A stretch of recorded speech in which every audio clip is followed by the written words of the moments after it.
Sorry about that little tech hiccup. Just proves that we're human.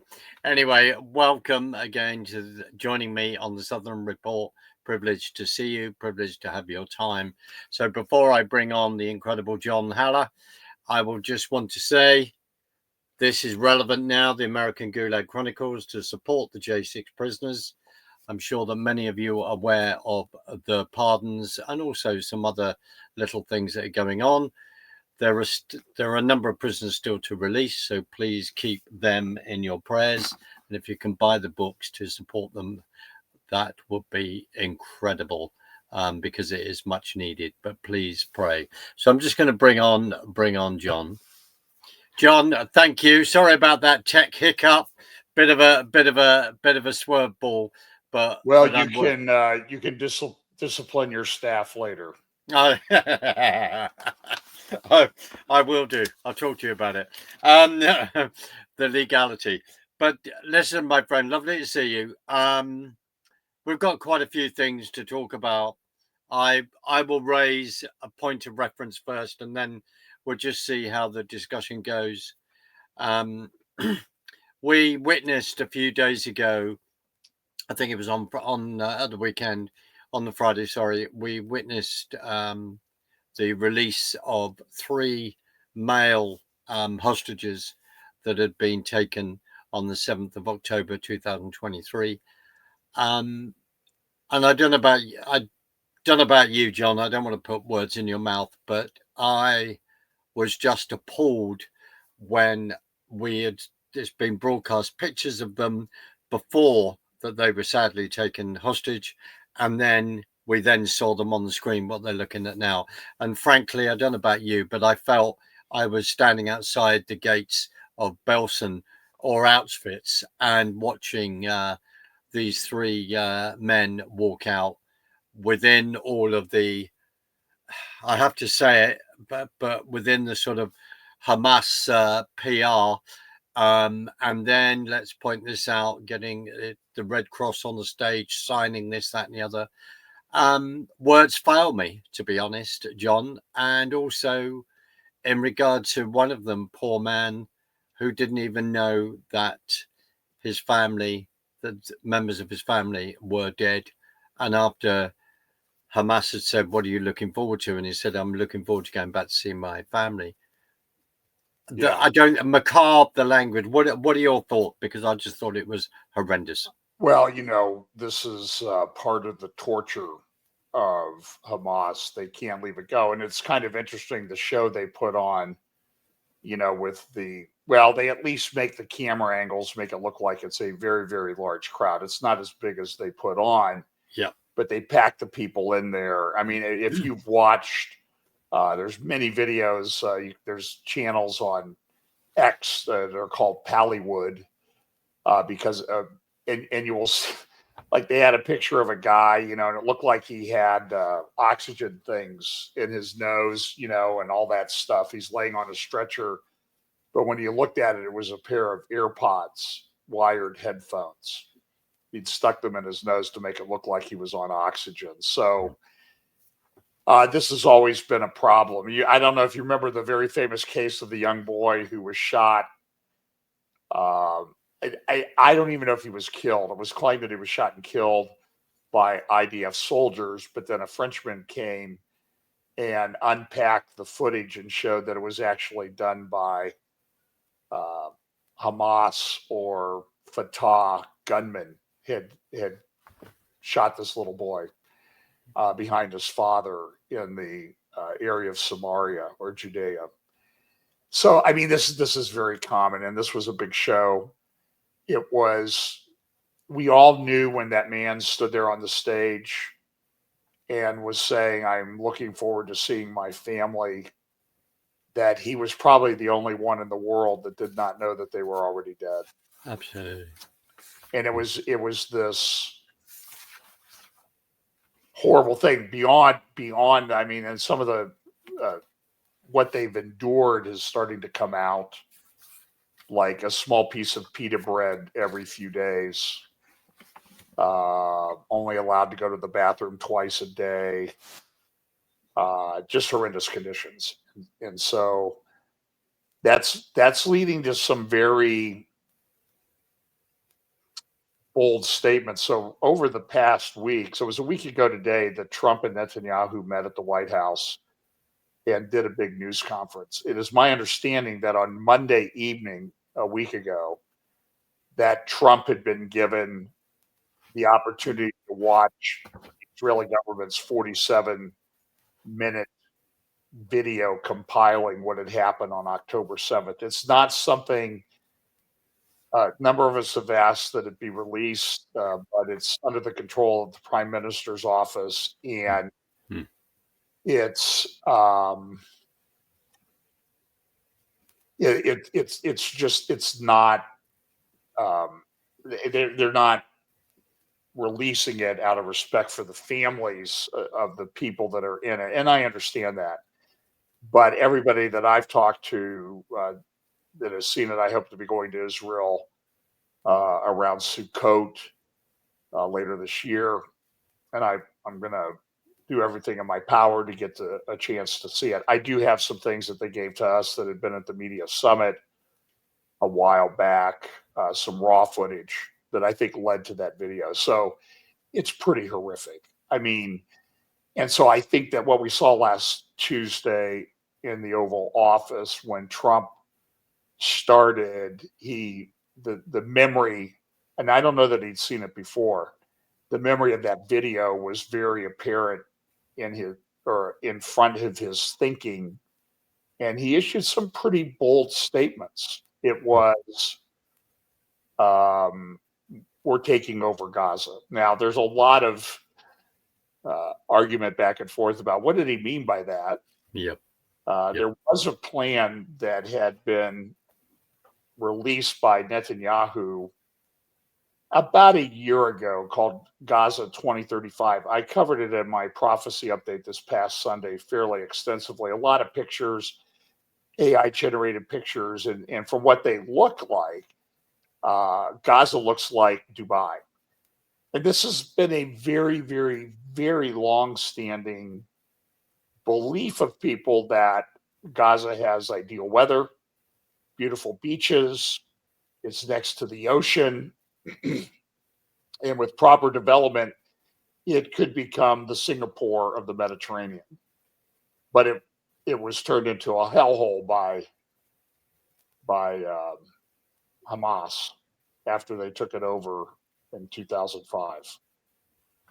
Yeah. And right after, by the way, the entire Gaza Strip became Jew-free, was forcibly made Jew-free. So now here we have 80 years. I mean, I think Holocaust Remembrance Day was just last week, or maybe within the last 2 weeks. We have these prisoners being released, and they look very much like the pictures of the prisoners when they went into the death camps. Yeah. And released those still alive at the end of World War II 80 years ago. I think that, as they say, history doesn't necessarily repeat itself, but it rhymes. Absolutely. And we're not the only ones that immediately had those thoughts. You cannot have those thoughts, to me, if you are anyone. If you are anything, if you're insane, then no. But if you are a sane human being with a moral compass, you're just going to look at that with disgust. And excuse me, just to remind ourselves, I think the whole thing, as you've said, these three guys were held with chains. They were in the tunnels. There's also the girls that were released the week before. They had actually talked about, there'd been some comments that they'd actually seen them. Where are we at with the hostage? I mean, I'll just be frank, John. I think you and I have said this off camera. We're not happy with this deal. I'm not happy with any deal where we see thousands of Palestinian prisoners released, or hundreds of Palestinian prisoners released, etc., etc. And we also remember Sinwar was a prisoner release situation, wasn't it? Back, I think, in the Shalit. Yes, the one individual soldier, and they released, I think, 1,000 terrorists. including Sinwar. I think that was back in 2012. So how did that work out? Well, this is the point, and don't get me wrong, I have sympathy. They want family members back. I respect that. But I also then, as we've said, look at what's just happened. That, for when they say from the river to the sea, they absolutely mean it. It's wipe out Israel, wipe out the Jews around the world. But John, where are we at with the hostage situation at the moment? Because the hostage swap has been suspended. Have I got that right? I believe that that's correct. So where we are right now is that the Trump has just finished, or may still be meeting with King Abdullah II of Jordan at the White House as we record this. He said last night in some very direct things that he saw what had happened to the prisoners that were released, the hostages. He said it was awful, and that he wanted all of the hostages still being kept. I think there might be 70 people, live and dead. 70. We know some of them are dead. He wants them all released by noon on Saturday, or hell will be released. So Netanyahu just a short time ago, issued a similar statement saying that they want all the hostages back now. Trump has said people in Gaza can move to Jordan and to Egypt or elsewhere. I don't think he really cares. It's pretty clear that to rebuild Gaza will be a pretty Herculean task. And he's also said the people in Gaza, they're not, if we send them away, they're not coming back.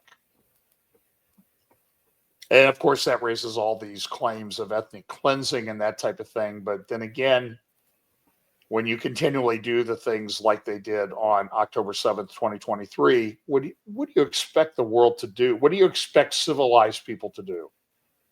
Well, the other thing is that you and I can recount a bit of history and please point me in the right directions on certain occasions. But the key is this: is that I think it was Ariel Sharon. Then, we're all leaving Gaza. Again, I think with the political background of that, then he then was set upon by, I'd say, leftist within Israel, bribe, bloody blah. We're going to try this two-state solution, and let's just say that the land is Israel's, but they've just tried a two-state solution. It's never worked at all, because rockets were just constantly coming from Gaza. And also, let's remind ourselves, when Israel became a country on the 14th of May, 1948, then they go on about the Nakba, etc. Then, as Inet Wilf talks about fantastically with her book and her research in regard to this whole thing of the right of return. No. Then we have the Nakba thrown at us. Then people forget that 850,000 Jewish refugees were taken into Israel. The Jordanians, etc., said at the time to the Arabs, then, if you leave, we'll deal with these pesky Jews, then you can come back. Well, the Jewish people were victorious, and then it's this whole thing of UNRWA having a refugee agency with the name of UN. It is independent. It's then looking after these people that have been refugees after generation after generation after generation, when there's one UN body that deals with every other refugee in the world, whatever country, that comes under one body. So in the end, I just surmise it's this whole thing. It's there as a foothold to bash Israel with it every single time. And they have been offered a two-state solution 3 or 4 times, maybe 4 times. And every time people in the past, like Yasser Arafat, etc., would just turn it down. This doesn't work, John, at all. Would you agree? Agree 100%. You know, Arafat was very famous for saying one thing to the world and another thing to his own internal speeches. They were very inconsistent. His internal speeches, when he was talking to other, I hate to use the term Palestinians, but I'll use it just because it's the common usage term these days. Palestinians, he would say something 180 degrees different. We're never agreeing to this. We're never going to do this. And it seems to be almost an insane thing. It happens over and over again. And as you correctly mentioned, after 1948, I actually ran the numbers this morning of the Jews in Arab Muslim lands in 1948, in Muslim lands. Arab, and I don't know if Iran is included in this one or not, but the Iraq, Syria, Egypt, Libya, Algeria, 99.3% of the Jews that lived in Arab lands in 1948 were booted out and taken in by Israel. That's a pretty stunning number. And the way the Palestinian refugee thing is, it's the only time in world history that refugee status can be passed down from generation to generation. So while there might have been, the Arabs that were persuaded to leave by the Jordanian government, we'll take care of this problem, then you can come back. I don't know what that number was, 300,000 or 400,000. That number's now easily in the millions. When you travel around Israel and Jordan, I've been to both, you will see these things that are called, I'll use the scare quotes, refugee camps. Yep. They're really just sort of densely populated apartment complexes. They're not taken very good care of. And the interesting thing, so let me back up.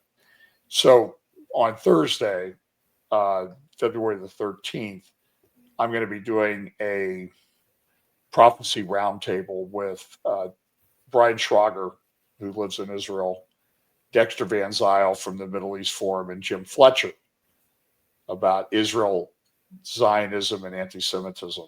Yeah. So that's in a couple days from when we're recording this. But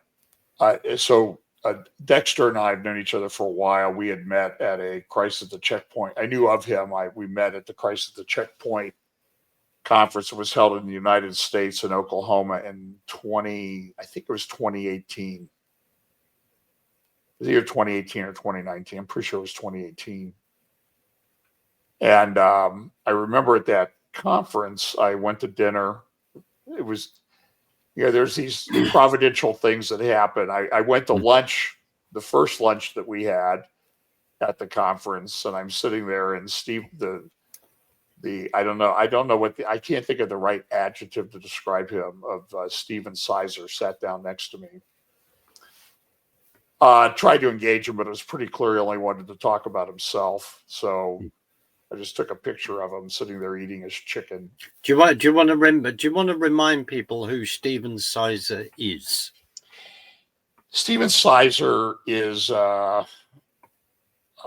hasn't he been disciplined even by the Anglicans for his position, anti-Semitic position? I don't know. If he hasn't, he should be. I believe he has. And he also did a video. It had something in it with Zion, I believe. And he hates Christian Zionists. He's pro-Palestinian. I suspect that he's very left-wing in his politics. And I personally find him to be, you can talk to him, but overall, he is a loathsome human being. He is quite despicable in the way he does. So he's written on the subject I think he's participated in these videos that the Marxist leftist liberation theologian morons at Christ at the Checkpoint do, headed up by one of the leaders of that group is now Mother Isaac, a Lutheran, again, scare quotes for Lutheran pastor in Bethlehem. He has done these videos over the past year since October 7th, the last two Christmases, Christ in the rubble. So they take the baby Jesus and put him in a manger in Bethlehem in the midst of rubble, wrapped in a Palestinian keffiyeh, and talk about how Jesus was a Palestinian. And that's been picked up by Jew haters in the United States, like Rick Wiles, who himself went to a Christ at the Checkpoint conference, I think back in 2018 in Bethlehem. And I have a video of him somewhere saying, Jesus was a Palestinian refugee. There was no Palestine at that time. And it's a complete fabrication. It's a liberation theologian thing. And I would also say that the theme of Jesus in the manger wrapped in a Palestinian keffiyeh, which, by the way, it really comes from the keffiyeh, that scarf, really comes from Mesopotamia, but it does sort of have embedded in it the concept of from the river to the sea. So when people wear that, they're making a very bold statement, in my view, that they want to eradicate Israel from the face of the earth. So Mother Isaac has adopted this position. He's a liberation theologian. It's a narrative, very postmodern Marxist in its orientation. And of course, back probably just about a year ago, I think it was in March last year, Mother was interviewed by Tucker Carlson, thrown a bunch of softball questions that were, frankly, they could be used in a journalism class to show how you should not conduct an interview. It got millions of views. That led to an article, by the way, I would highly recommend that you look it up. It was an article by Dumasani Washington, who's an Israel supporter, lives in North Carolina, African-American pastor. And he wrote a piece for Tablet Magazine called The Arsonist. Tucker Carlson sets fire to the remnants of evangelical Jewish relations. The article was quite good, quite prescient. I interviewed him shortly after he wrote the article. And it's really stood the test of time, except what we've seen happen in the world, in academia, and even on the right wing of American politics. The situation has gotten much, much worse with Tucker, Candace Owens, and those sort of people. So, I mean, I saw this yesterday. Candace was prattling on about 9/11. Well, Tucker came out last week and said that the JFK files are going to show that the Mossad assassinated Kennedy. I don't know that. He says it like it's fact. You understand what I'm saying? I do. And then Candace, she's prattling on with one of the more objectionable conspiracy theories of 9/11, that the Jews were warned in advance not to go to the World Trade Center that day.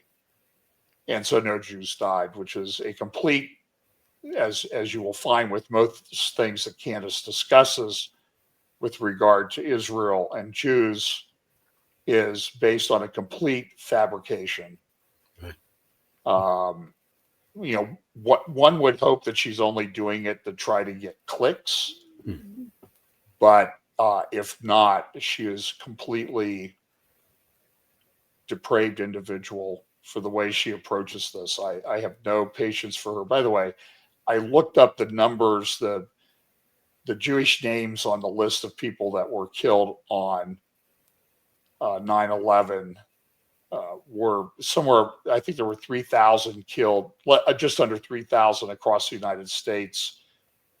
And I believe in the World Trade, who was killed in the World Trade Center portion of that were Jewish people consistent with the population demographics of the New York area at that time. In other words, what Candace Owens said is just a big fat lie. And I see all these Christians talking about, how dare you attack that poor Christian woman. So I don't have any patience for it anymore. It's gotten too dangerous. So anyway, back to the hostages. Netanyahu is just, as I said, both Trump and Netanyahu have said they need to be released by noon on Saturday. We don't think that's going to happen. So the question then will be, what happens in response? Egypt has been massing troops, tanks, and things along the border with Gaza and Israel. Yes, Egypt has a very heavily fortified border with Gaza. They don't want them. Jordan doesn't want them. I think it will be, whatever happens to them is going to be very destabilizing politically, depending on where they go. If they go to Jordan, I believe that the Jordanian monarchy may not be long for this world.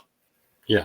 The Queen of Jordan, Queen Rania Abdullah II's wife, is a Palestinian herself. She essentially denies any wrongdoing on October 7th. And Abdullah, my personal view of Abdullah is that he's very weak. About a month ago, before Caroline Glick joined Netanyahu's government as an advisor, international affairs advisor, she did an interview with, I think your guy's name was Amiat Chikli, and he said he's very good security expert, important voice in what we're seeing going on. He said, we need to start referring to Abdullah as the last king of Jordan, because he thinks that he will fail. The Hashemite family, I don't want to go into too much history, but there's a guy out there named Francisco Gil White who's written and talked about it extensively. I think his Substack is called The Management of Reality, and how they sort of tell us things, but it doesn't really match up to the facts. And so he does an extensive review of the history of the Middle East, how the Sharif of the leader of Mecca and Medina, the two holy sites of Islam, the two main ones, were given kingdoms. The Hashemite family that ruled Mecca and Medina for a very, very long time, they claimed to be direct descendants of Muhammad. They were given two kingdoms, one in Iraq and one in Jordan. Of course, the one in Iraq was overthrown by the Ba'ath Party, which was a leftist Marxist revolutionary party that also eventually had a coup in Syria and took over the Syrian government and ruled Syria for about 50 years.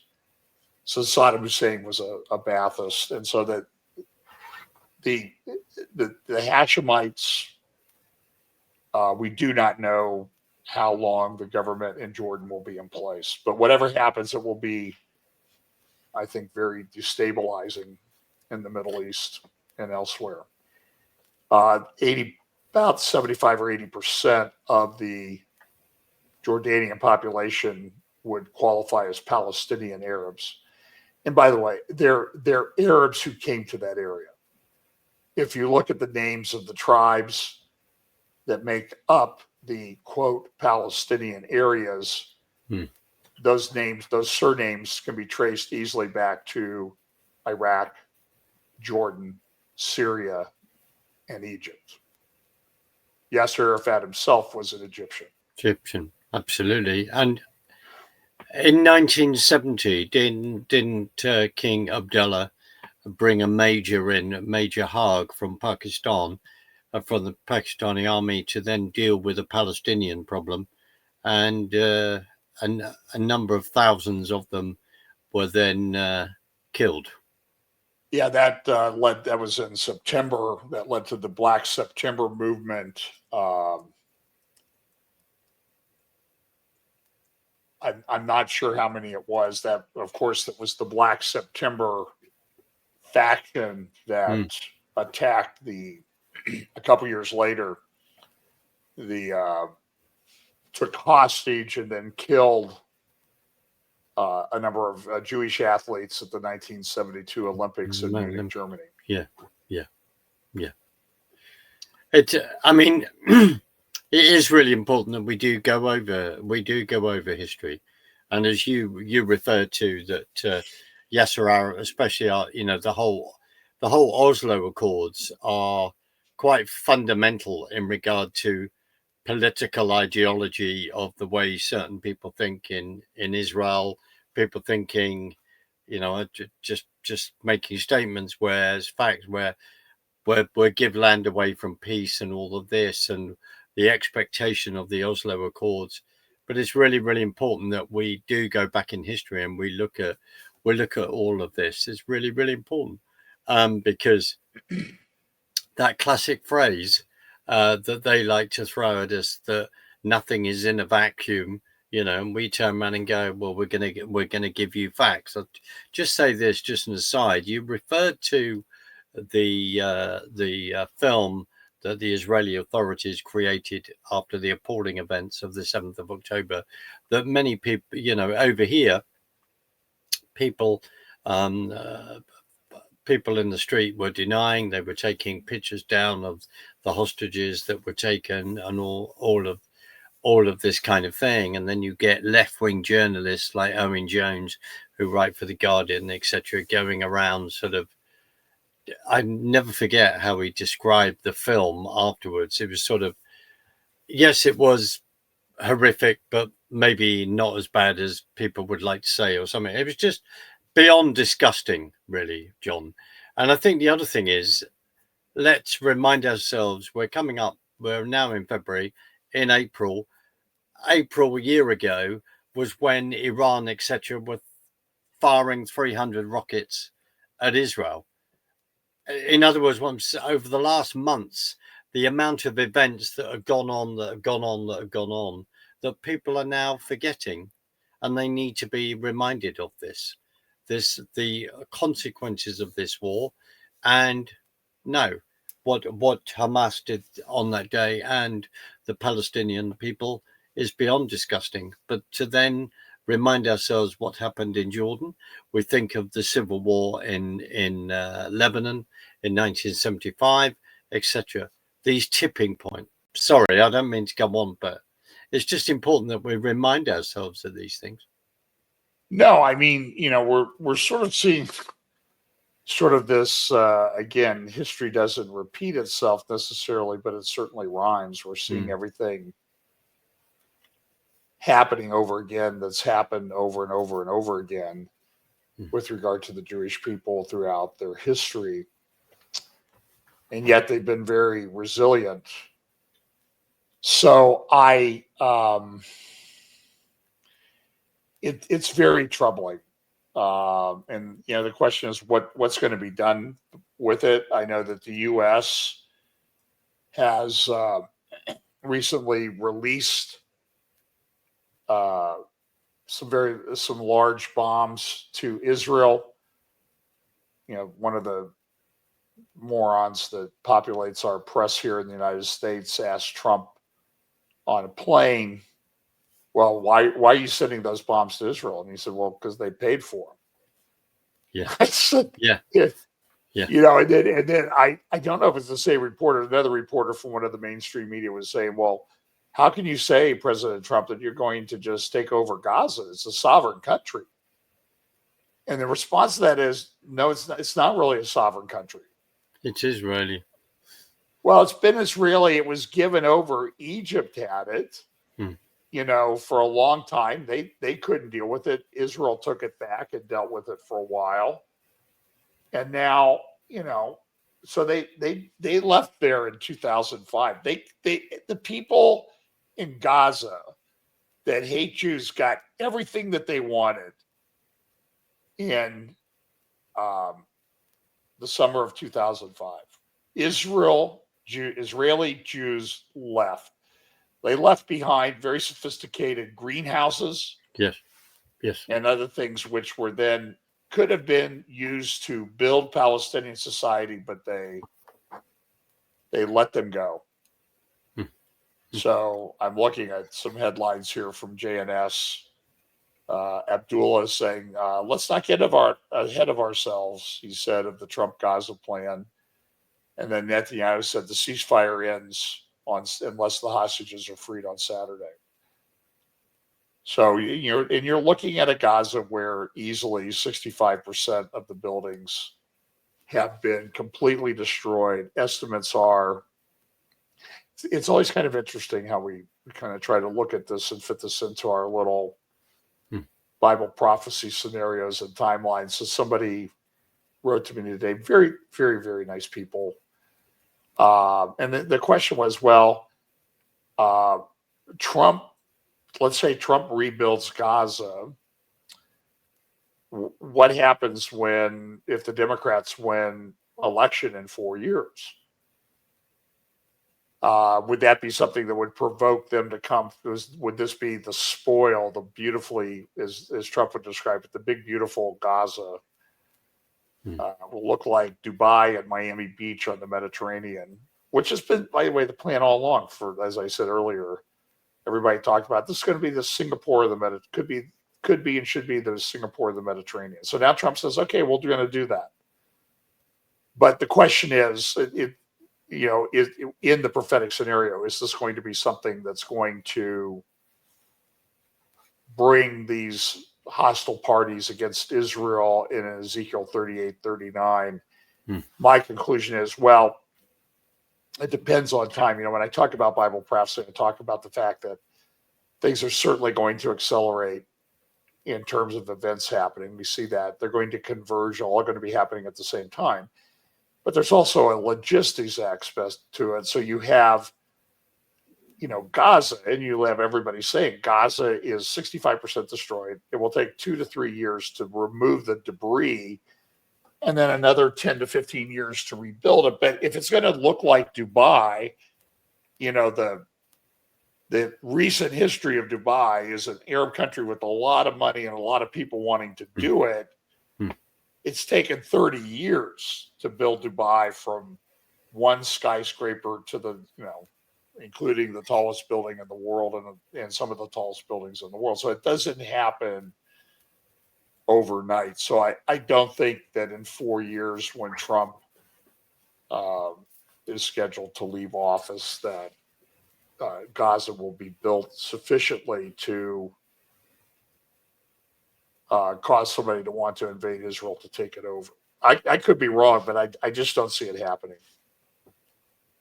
Are we, I slightly say this tongue in cheek, are we sort of prophetically seeing a bit of who is the Antichrist syndrome going over in America? What kind of? Well, I'm glad you added the syndrome.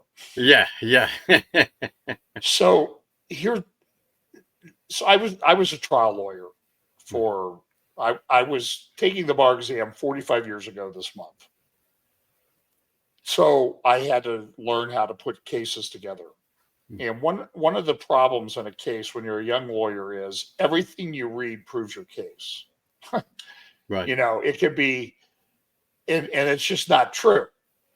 And so it's very hard.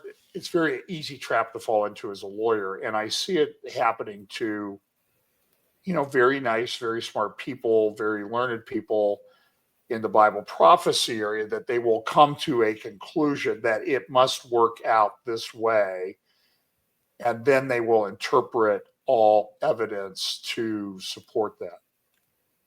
So, for example, there is a theory that Donald Trump is the Antichrist.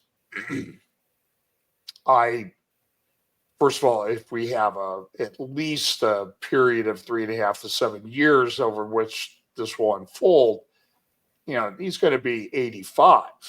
Yeah. And that's a pretty old guy. It's sort of like the Pope. A lot of people believe, and he certainly gives a lot of indications to be that he is the false prophet. But now we have a very frail Pope Francis. And while he does seem to meet all of the apostate religious markers of the false prophet, he's pretty up there in years. We see other people in Bible prophecy that we think about: Putin, Erdogan in Turkey. Erdogan will be 71 on February 26th. I just know that because he's 2 days younger than I am. And so, I'm thinking, like, even if I was in perfect condition at my age, would I want to rule the world? I would,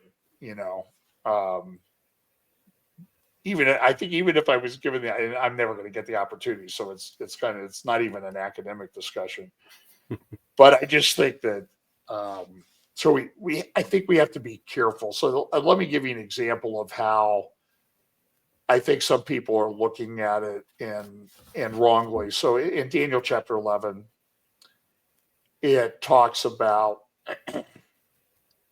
I think Daniel 11:45, it talks about this king of the north. Well, so there's a dispute. It's the king of the north of Daniel 11. Is that the Antichrist? I kind of lean that way myself. But it says he will put his tents between the sea and the holy mountain. And so immediately, if you've concluded this, Trump's doing this with Gaza, that's between the sea, the Mediterranean, and the Dead Sea, and the holy mountain in Jerusalem, Mount Zion. I just think that's a bit of a stretch. And then they will say that, Saudi Arabia has come out in opposition to Trump's plan and Netanyahu's plan for Gaza. And so if Trump is the king of the north and king of the south, Saudi Arabia is south. So Saudi Arabia is opposing that. And we're right in the middle of Daniel chapter 11. I appreciate people trying to piece it together. I'm not trying to be critical of that, but I think that they've come to the conclusion that Trump is the Antichrist, or people come to the conclusion that Trump is a morally despicable human being, and so that anything that he does that we would consider to be good. He's rolling back this nonsense on transgender. He's freed the people who were wrongfully convicted of praying outside of abortion clinics. He's pardoned them. He's pardoned the whole lot of the people accused of things on January the 6th, which you have studied extensively, as you just indicated by what you held up. And they say, well, he's only doing that good stuff. I mean, and it's a very long list right now. Yes. Of things that are doing. He's come out, he did come out in support of a thing called Project Stargate, which is a privately financed thing for artificial intelligence. He did say, we'll help build the power centers that you need. But he also came out at the same time and said, we're not going to do central bank digital currencies. That's a big thing in the Bible prophecy community, digital ID. How does this technology system play into the mark of the beast and that type of thing? And so then people say, well, he's just doing that to deceive us. Well, I don't think you get to make that call. I think we should just call balls and strikes. So I've said this. There's things that Trump does that I do not like. Trump is a transactional guy. He's always looking for a deal, a good deal. So I will be transactional with Trump. Things that he does, for example, setting up a task force to prevent discrimination against Christians. In Pam Bondi, the new attorney general, is going to head that up. I think that's great. On the other hand, he then establishes a White House faith office, which I have some constitutional issues with because I don't think the government should be involved in that. And he appoints Paula White to head up that office. And she's just, she's a theological mess. She's doctrinally off, way off. I don't care what anybody says. I've studied her for a very long time. I know a bit more about it than you might think. Yeah, and so, but then again, on the other hand, we still have a Constitution in the United States. The Constitution of the United States says government cannot establish a religion. So it's very, very clear. It's a very easy thing to analyze. So if Paula White comes out and says, well, good doctrine, you have to have this to be good doctrine, and if you have any other doctrine, you're bad. Constitution prevents the government from doing that, and I don't know that she's going to do that. And if she does, then we should, sue her. But so I think that there's a little bit of I don't like her. I wouldn't appoint her for that. I don't even know if I would establish a faith office. When I first heard about it, I thought maybe this was the task force to prevent discrimination against Christians. But then as I sort of read kind of hard to keep up with the executive orders that Trump has been banging out there in the White House every day. It's sort of like you're afraid if you miss 5 minutes of looking at the news, you've missed 80 pages of executive orders. So I think that so everybody's upset about it. I understand that. I'm not even in the least supportive of her. But then again, I think we need to chill out a little bit. We do have a Constitution in the United States that has very clear directives on government involvement in religion. Okay. We also have a Constitution, though, that talks about separation of powers, and we have these judges who are, a judge issued an order saying that neither Trump nor the Secretary of the Treasury can look at the Treasury Department records on spending. It's absolute insanity. So I think what's going to happen, by the way, is the Justice Department is going to appeal that. They're going to put all their weight to shove that through the appellate docket on a very fast track. And if they don't get a decision on this within a week as to what this lunatic trial judge did, who, by the way, is a Trump appointee, just goes to show that, judicial appointees eventually sometimes come back to haunt you. And they'll take it to the Supreme Court. And there's already people covering the media, just like Mike Davis from the Article 3 Project, saying that this is what needs to be done very immediately. So there have been dozens of lawsuits filed against the Trump administration. The lawfare continues.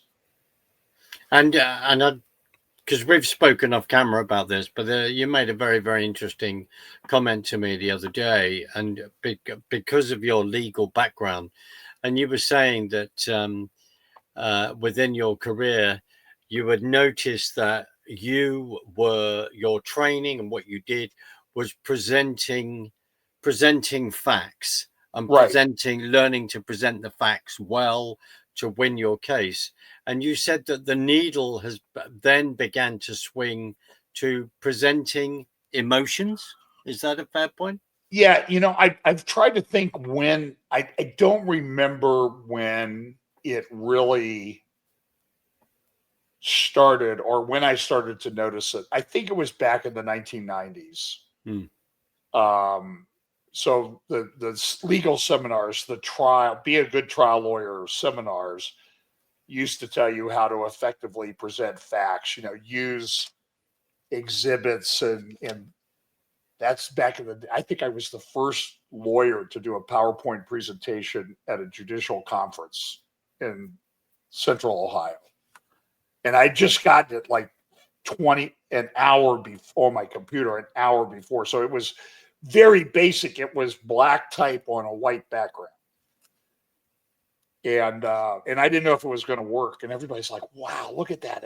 It was like, if you went back and looked at it now, you say, who is the moron that put that thing together and thought it was good? But, back in the 1990s, that was pretty, so 30 years ago, that was pretty dramatic.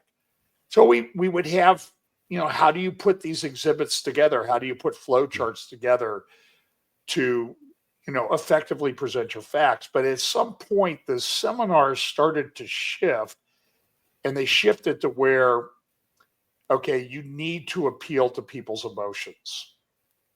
In other words, what they were saying is the facts don't matter. It's what people look. So I started looking at the philosophical underpinnings of the shift that was taking to postmodernism, where everyone's truth is their truth. You each have your own truth. And then with the emerging church, and I started speaking about that, the absolute, think people like Brian McLaren, Tony Jones, Doug Padgett, Rob Bell, and what they were doing was very dangerous. And by the way, I remember very vividly, I used to be at a church, elder at a large church, and somebody called me up one day and said, "Hey, you've been speaking about this postmodernism and the emerging church. Why is Doug Padgett speaking at the church's young adult retreat this weekend?" Well, you can kind of imagine that the fury of John Haller was unleashed, at least in an email to everybody on staff. And he still came, and I'm like, I don't understand. Why are we doing this? These are people under our charge and care. We need to protect the flock. And I started studying people like Rob Bell. Yeah. I remember you'll find this kind of funny because you knew about Rob Bell is. Rob Bell, a picture of him in his black glasses. He was doing a series, and he had a altar built at his church called Mars Hill Church in the Grand Rapids, Michigan area. So a picture of Rob sitting on this altar, with the horned altar. And I sent that to a friend of mine, and the response was, I thought this was one of the most clever responses I ever got. And he said, "Wow, I'm looking at that picture. Sinead O'Connor has really fallen apart." Well, just as an aside on that, what's interesting, and it shows you what's been going on within the UK as well, within the whole emerging church movement and all the rest. Rob Bell used to come over here to raise money for his Numa videos, and he said this to a gentleman I used to know, sadly no longer with us in London, but with Jesus. He said, "Well, I have to come over here to raise money because I can't raise the money in America." And I'm trying to think. Why? Because we haven't fallen for it yet. We hadn't fallen for it yet. Absolutely. And I think our joint friend Mike Spalding had actually written his dissertation or doctorate on Rob Bell, which is rather interesting because I remember reading bits of it. So you're absolutely right. They hadn't fallen for it. I used to have a Rob. I bought one of his books, and it was a complete scam. Yeah, because there was very little printing on each page, and it was a very thin book, and it would have like a sentence or two on each page, and then the rest of the page was white. So that's I was going to say it's that white book. John, we've got about my conclusion was that the value in a Rob Bell book was not in the words, but in the white spaces. In the white spaces, I think that's a very, very good warning. Look for the spaces. But again, John, it just illustrates. We need to talk about this because it's where people are at, where they've come from. Are they looking at facts? Are they relying on emotions? We've got about a couple of minutes before, sadly, we must end. But John, is there anything else that you would like to say? And also, what about pointers for prayer at the moment? What people could be praying about? What do you? Yes, the hostage situation. But is there anything particularly on your heart that you could point us in the direction of? I'm an Israel supporter, so I would ask for prayer for the situation to be resolved. I have many friends in Israel whose sons and daughters have been called up in reserve to serve in the IDF, and pray for their safety, and pray for the people there, and pray for the people in the Arab areas as well, because this is a war that's going on, and there's a lot of people being hurt by this. But we would hope that the truth of the gospel will prevail on all sides in this issue. But I'm very concerned about my friends in Israel as these terrorists are released. Yes. My understanding was they're going to be released to Gaza. They're being released into the areas of Judea and Samaria as well. Yeah. And the ones released so far, several dozen have already been rearrested and detained because of the actions. And you see them leave, and they say, "Give me a gun. The first thing I want to do is go kill a Jew." Well, that isn't talked about in the mainstream press. I see the videos. I watch the videos coming from. It's the same thing that they did on October 7th. They publish all of this stuff out there for you to see, and if you can't see it, you need a complete reset of your discernment meter. If you're somebody who looks at this and can't see what's going on, I completely agree.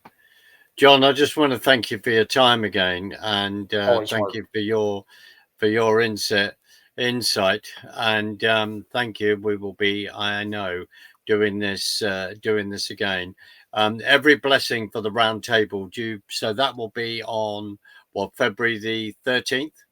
February 13th at 10 a.m. Eastern, and a technology transhumanism AI Roundtable February 12th, Wednesday evening at 7 p.m. Eastern with Patrick Wood, brilliant, Gillette, and Scott Townsend, and some brilliant. Others. We'll work out the details, because it'd be great to get them in the description as well. Well, I'm going to play us out. I'll say goodbye to you on the other side. But thank you very much, everyone, for joining us, and thank you again, John. Thank you.